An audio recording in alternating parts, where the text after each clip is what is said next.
With monitoring devices clapped to their ankles and the might of the federal government arrayed against them, veteran newspapermen Michael Lacey and Jim Larkin recently did something nearly all lawyers in the universe would advise their clients not to do. They talked to a journalist and took aim at their powerful enemies, who include the recently deceased Senator John McCain and his widow, Cindy. In a widely read interview published August 21 in Reason magazine with associate editor Elizabeth Nolan Brown, the former owners of both Phoenix New-Times and the online listings giant Backpage.com spoke for the first time since the FBI seized the Backpage.com website and shut it down in April as part of a 93-count indictment related to the facilitation of prostitution, conspiracy, and money laundering. Lacey, 70, and Larkin, 69, could spend the rest of their lives in prison if convicted. Still, the pair were at their pugnacious best in their discussion with Brown, arguing that the case against them is political payback for their years of speaking truth to power brokers. "We weren't trying to curry favor," Larkin told Brown regarding New Times and the many other weekly newspapers they went on to own, including the Village Voice in New York. "We didn't line up with the establishments in any city that we were involved in. We didn't really care what politicians saw in us. And that's come back to haunt us." Over time, Lacey's and Larkin's local enemies have included disgraced former Maricopa County Sheriff Joe Arpaio and former Phoenix Police Chief Ruben Ortega. But their most formidable foes may be the McCains. Today John McCain is gone, having succumbed after more than a year of battling brain cancer. Lying in state in Phoenix and Washington, D.C., he's been touted by liberal and conservative pontificators alike as the grand old warrior of the Republic. Meanwhile, Cindy McCain has been mentioned as a possible replacement for her husband. Governor Doug Ducey must choose someone to serve in John McCain's stead until the 2020 general election. Cindy McCain and the founders of Phoenix New-Times have a long history. Gage Skidmore/Flickr.com Politico doused the speculation of Senator Cindy with a massive tub of ice water in a recent article. However, the same item noted that the beer heiress will wield immense influence over the selection of the person who will fill her late husband's seat. Ducey has said that he will not be making any announcements on the pick till after McCain's burial this Sunday. "Part of the reason this anti-Backpage campaign has really worked is because you have Cindy and John McCain involved in this," Larkin told Brown, "and they see an opportunity to even the score. We think there's no question it's partly their doing. There certainly was a score to settle." New Times wrote critically about John McCain from the beginning of his career in Arizona, first as a congressman, then a senator.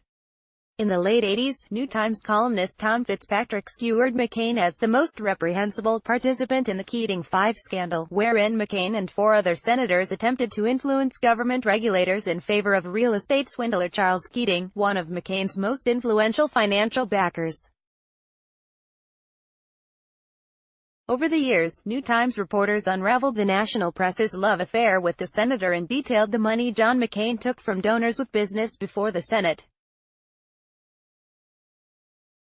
Since Cindy McCain's fortune assisted in McCain's rise to prominence, New Times investigated the source of that fortune, her father Jim Hensley, founder of the Budweiser distributorship Hensley. Even more embarrassing for the McCains was the 1994 expose opiate for the Mrs. It revealed the truth behind Cindy McCain's addiction to opiates, which she swiped in mass quantities from a charity she ran, the American Voluntary Medical Team. After a whistleblower reported Cindy McCain to the Drug Enforcement Administration, an investigation ensued that resulted in Cindy's entering a diversion program without being charged. The McCains tried to spin the story as one of a brave, recovering addict coming forward to share her struggle with the public, but New Times had the whistleblower's diary, and records revealing that the McCains' attorney attempted retaliation against the man. Cindy McCain later took up the cause of sex trafficking, and used it as a cudgel to attack Backpage, and by proxy, Lacey and Larkin.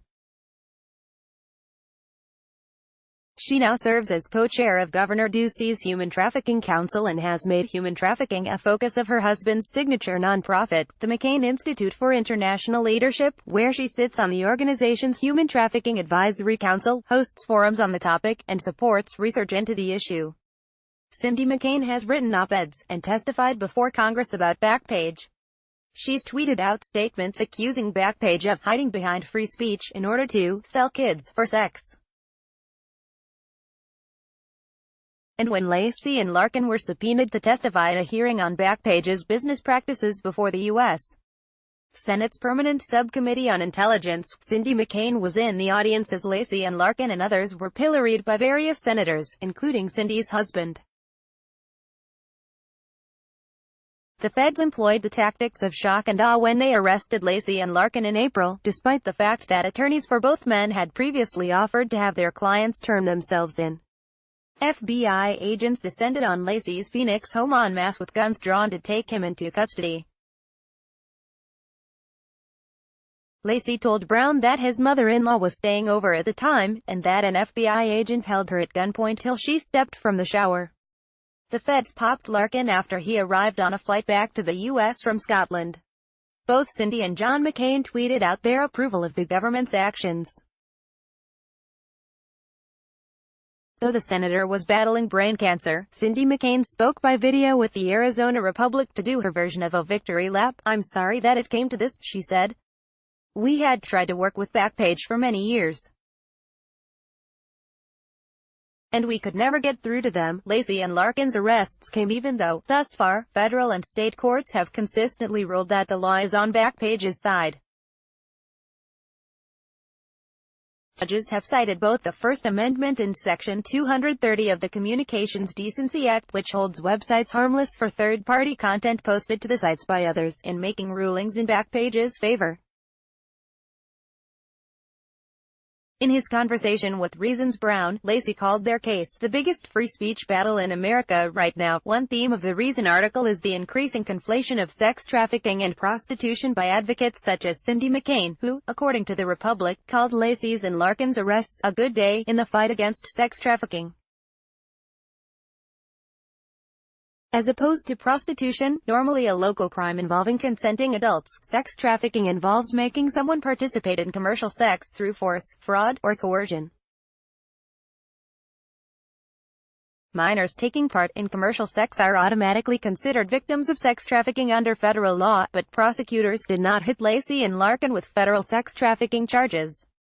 They charged them instead under the Travel Act, alleging that they knowingly facilitated acts of prostitution across state lines through Backpage.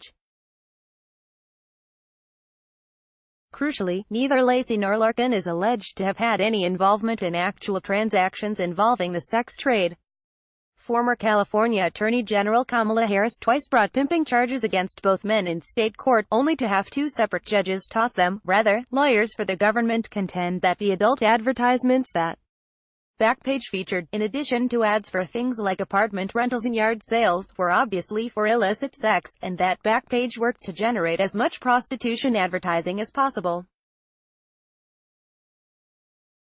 In her Reason article, Brown makes the case that the Backpage prosecution is part of a larger jihad the feds and various politicians are waging on the general sex trade, which includes the passage of the Federal Fight Online Sex Trafficking Act, FOSTA, which essentially outlaws online sex ads. President Donald Trump signed FOSTA into law on April 11, 5 days after Lacey's and Larkin's arrests. Even though the feds have not used FOSTA against Backpage, the fallout from the new law has been swift. Craigslist shuttered its personal section. Reddit shut down several subreddits where prostitution was discussed. Big tech companies began amending their terms of service, and whole websites went dark rather than face legal consequences. Sex workers say their lives have been made more dangerous because they can no longer vet clients, and many are having to work the streets instead of indoors, a potentially lethal situation. Meanwhile, federal prosecutors haven't waited for a jury verdict before moving against Lacey and Larkin.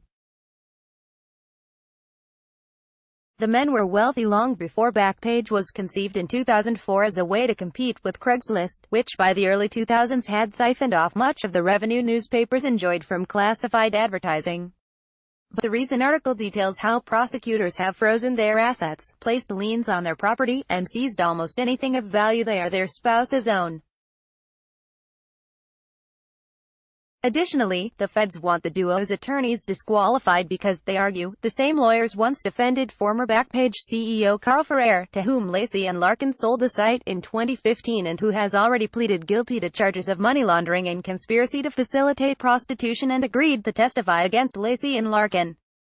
Lacey and Larkin are fighting the asset seizures in court, but the trial is not until January 2020. They try to exhaust all your financial resources so that you can't afford these lawyers, Lacey told Brown. And if the lawyers are still around, then they move to get rid of the lawyers. Nonetheless, Lacey and Larkin made clear to Brown that they have no intention of giving in. You know, there's this old, lame-ass horse shit that priests and nuns will tell you about. God doesn't give you a burden that you can't carry, Lacey told the reporter. We will carry this burden, and we will fucking prevail at the end of this goddamn shit, he vowed, adding, but it's ugly in the middle. Stephen Lemons is a former New Times columnist and staff writer. He is now an independent journalist who writes for numerous publications, including Front Page Confidential, a First Amendment website operated by Michael Lacey and Jim Larkin.